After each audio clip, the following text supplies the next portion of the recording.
Hello and welcome to the next lecture. Today we want to talk about what fault tolerance is and how to use it in Quarkus. So fault tolerance is actually a large topic that includes into itself retries, circuit breaking, and timeouts and all of this stuff.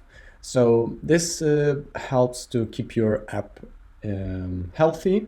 Let's say if you have, for example, 10 instances running and then one of them fails at something, you can spot it quickly and act as you need. Or for example, if you have some request that should be handled like within 10 seconds, but it taken like 2 hours, and all of this is taken by CPU. So in such situations, it may be a good idea to throw an exception or even cut the circuit, which means just to disable the service after some fails, right? So let's create a new server, a new Quarkus project. Let me copy it over here. So we have the same thing, Quarkus main plugin create, project group ID as always. We will name the project by artifact fault tolerance, and the folder will be as well. And we'll have a book repository. So this will be just, we'll handle some books while this project, the path will be /books. And for extensions, nothing new except for the smaller I fault tolerance and rest easy JSONB, but JSONB you already know. So one thing is interesting is a smaller I fault tolerance. So let's open it up and let's create a project, right? It's super fast and easy. So we created, it shows that it added 2 extensions. Okay, so let's initialize the project for us. Let's open up, first lecture, let's open up a Maven, right? And here in the document, you can see that we have a rest easy as always, June and 5, right? Let's open our main Java textbook repository. Let's actually create a data class called data book. Oops, that was my bad. Let's create a book like this, and we'll have a private string name, private string author,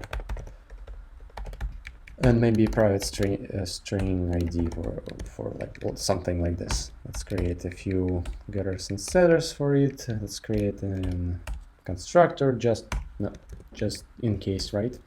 So yeah, so we have the empty book object, and we have the get, which will give us the let's create actually remove this one, and let's create a get.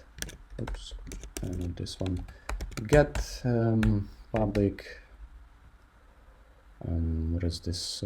Public list of books. Get books, right? Like this.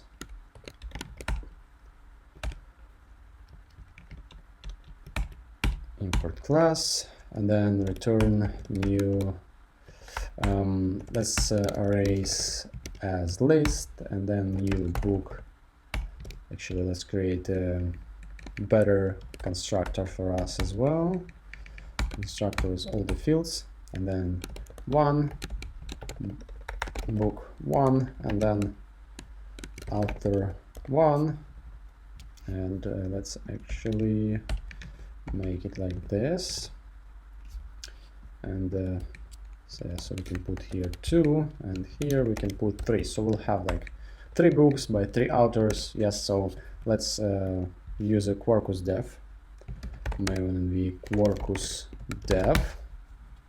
Let's start our project, and I'll open a Postman as well. Here, let's call our local host 8080 books, book, just a book, right? So we get, and we have a array list. Yeah, so we need also put a produces type, media type application just zone, and yeah, that's enough. Okay, so we have some problem with the writer, but if we restart it one more time, we have a list of books, right? So that's there.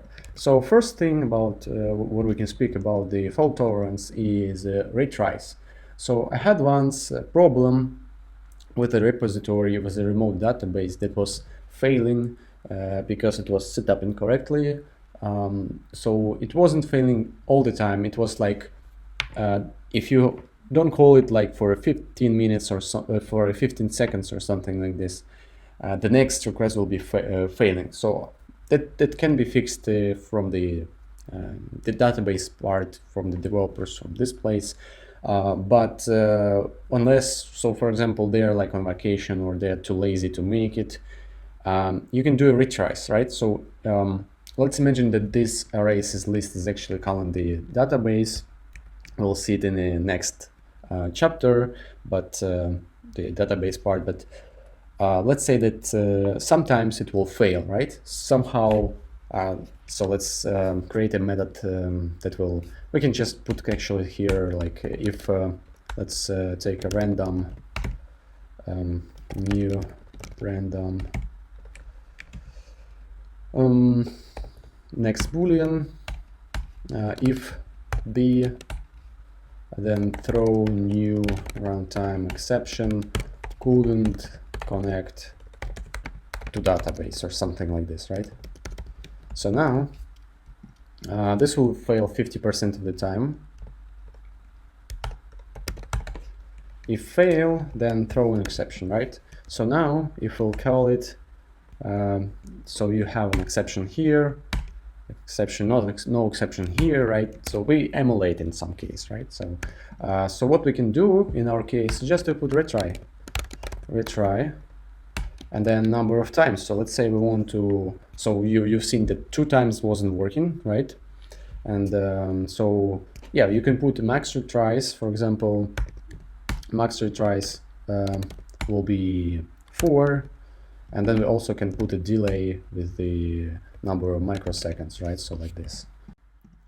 So let's add a logger here, public static logger from the gboss, logger equals new logger get logger, and then book repository class get name, and this will work. So we have a logger here, and let's say we want to see if it fails, logger info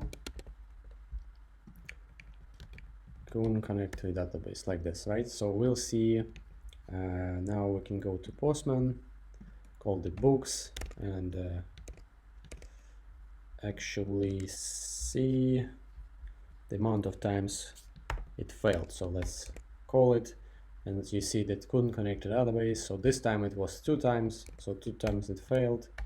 And if you look closely, so this time we had 1 second of 0.8 milliseconds, but so this time you can see it's 2 seconds. So that's basically this timeout that we had. So we had 2 times of the timeout, not the timeout, but the retries, right? So they had like and if we put, for example, 2, right, or even one retry, so if we will hit 1 time, we'll hit 2 times failure, right? If there will be some, let's see if it will have it this time, right? So we had 2 retries, so second failed, I mean 1 retry, so first request, second is fails, and then we receive a real exception, couldn't connect to a database. So that's a good example of retry. So one more magic that you have comparing to Spring. So in Spring, for example, if you create the other method that will have the same stuff, let's create let's duplicate this method, right? And let's name get failing books. And so if you're going from Spring, return get failing books, oops, public. So if we'll get the get failing books, so by the idea, if you was working with Spring for a long time, you will think that this won't work, right? So we have a method that calls within the same object, within the same Java class. So this annotation ideally shouldn't work, but what you can see here, we have 2 retries right now. So you can see that it was 3 seconds. So that's the first thing that you see that timeout was 1 second, so there was 1 retry. And here, for example, was 3 retries. Okay, so let's put like 4 right here, and you will see, so it was 1.1 so let's say 1 second. So there was one retry. So basically it's working even though it's in the same class. So that's the magic of the Quarkus as well. So the annotations will work on any method that you provide, even if you call it from the same class. So keep in mind. So in Spring it won't work, just to be clear. So yeah, so let's move to the timeouts. So we can do timeout as well. So there is a timeout option which will be default for 1 second, right?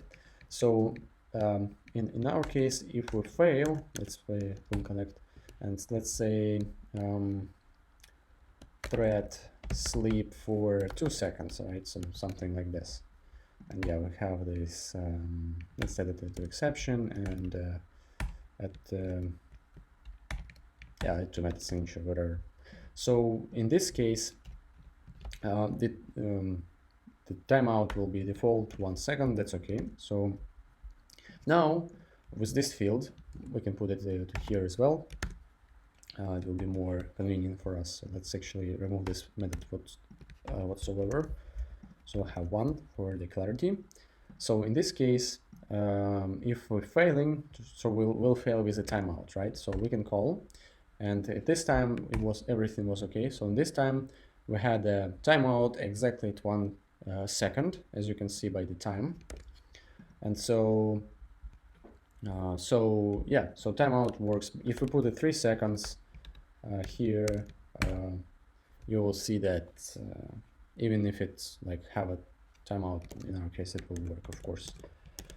But yeah, that's exactly, so the timeout will be helpful as well if you fail to, for example, I don't know, if you have a deadlock or something like this, or maybe you're connecting to a faraway database which should only have like a 3 seconds maximum. So you put a 3 seconds timeout. If not, then fail. So we don't want to have our users to, you know, show them some stuff.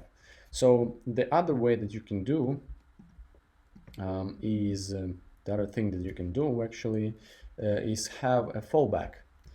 The fallback is so you can specify a fallback method. There is also a fallback handler, fallback default. There is only default, but so the fallback method, you need to specify the name of the method. So let's create a public list of books, book fallback, get fallback books, right, like this. So in this case, also to note, if you have some path param, or I don't know, maybe a query param, right? So we have query param ID, then you can put like string ID. This will work for the fallback as well. So if you have this thing, this will work. So I don't know, maybe you want to put it here for the first one, or I don't know, maybe just put it into the logger info. ID is, and then ID, like this, right? It's not this one, right? Yeah, okay. So ID is plus ID. So here we'll return in a fallback. We'll name the fallback book 1, book 2, book 3, right? So this will be like, you know, there we get the computation stuff, and if it fails, then we'll go to the fallback option. So here we'll just copy this name like this. And so here we can just say throw new runtime exception and failed.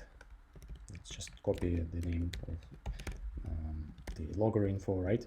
So here, when we call the books, even if I have a query param ID, so what will happen is that if it will fail, we'll get a fallback option. So if something fails, we get the fallback will call this method. Okay, so let's try how it's working. Let's open the Postman. So you can see that we call the book, and actually from the first time we get the fallback option. So this is also fallback. So yeah, so this one, just you call the This time we have a normal book, this time as well, this time also, and this time it's fallback, right? So the method failed and we get a fallback, right? Let's call this one more time, this time false, the random boolean was false, we got the failing. But you can imagine that you're trying to connect to some database slave, right, or something like this, and it fails, so you go to another one where you have like something, you know, default option, fallback option that you'll show the user, that you can use basically, right? So, and it's really helpful actually, if you have a I don't know, if you, for example, in case of a Twitter, right, if you're trying to connect the database and it's not working, you can go to some other stuff that is a little bit outdated. Maybe it's cache, right? Maybe you will show previous cache that was like a few minutes ago or something like this to a user if something fails, so the user won't feel like you have some problems with the website or something like this. Yeah, so these three options, timeouts, retries, and fallback, are the general, let's say that's go-to if you have some problems with inconsistency, right? So sometimes it works, sometimes it's not. The other option is actually you can use a circuit breaker. So that's the last thing that you can do. If let's say it's a good practice if you want to have a healthy service to fail consistently, right? So circuit breaker, if it will see that you have an errors all the time, it will just disable the whole server, right? So you can see that we can put a circuit breaker here, and then we can failure ratio. Let's say it will be, I don't know, maybe let's put let's put a 0.5, right? So if it 50 times fails, then just throw away the whole process. And let's actually put I mean, you can put a fail on, and then you can put a specific time of throwable, for example, runtime exception class, right? So it will fail only if it's runtime exception. If it's like, you know, maybe you have a verification here if it's admin or not. For example, you have some specific books for admin, and if it's the admin, you have an admin exception or something like this, or that like the exception that will give you for O3, then authorize it. You don't want to like to break this circuit with the, you know, the if you have such problems, such exception, right? You only want to have it on runtime. And let's actually oh, so yeah, we already have a runtime exception like this. So this will give us if 50% of the requests would fail, the circuit will break, and this method won't work. So yeah, so you can see that after 5 times we get a circuit breaking exception. But what you can also see is that sometimes you'll get a cool connected database. That is because you have one more thing that you can tweak. It's called the delay, like this, delay. And so delay is basically, even if it breaks, right?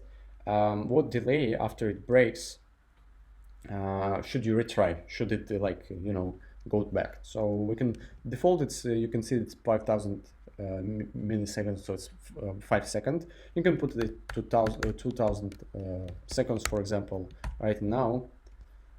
So 1, 2, 3, 4, 5. So we have an open breaker, circuit breaker, open exception, right? And here it won't work until we'll wait 20 seconds.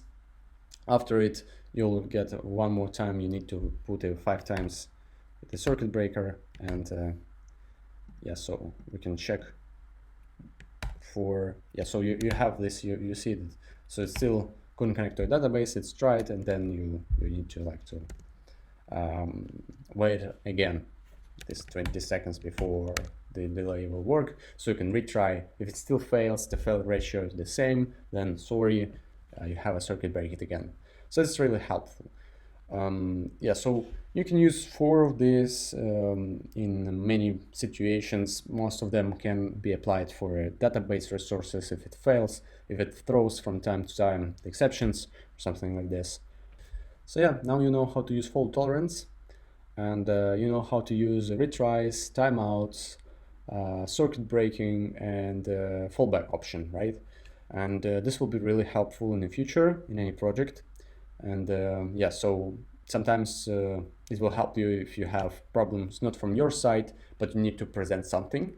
And so you can put a fallback or timeouts or retry sometimes if it fails from the other side randomly. So you can put a retries and just, you know, false security, but sometimes it's helpful. Usually, ideally, it shouldn't happen, but if it is, so this will help you largely, especially if you have a production, something in production with a lot of requests. So yeah, thank you very much for watching. I'll see you in the next video.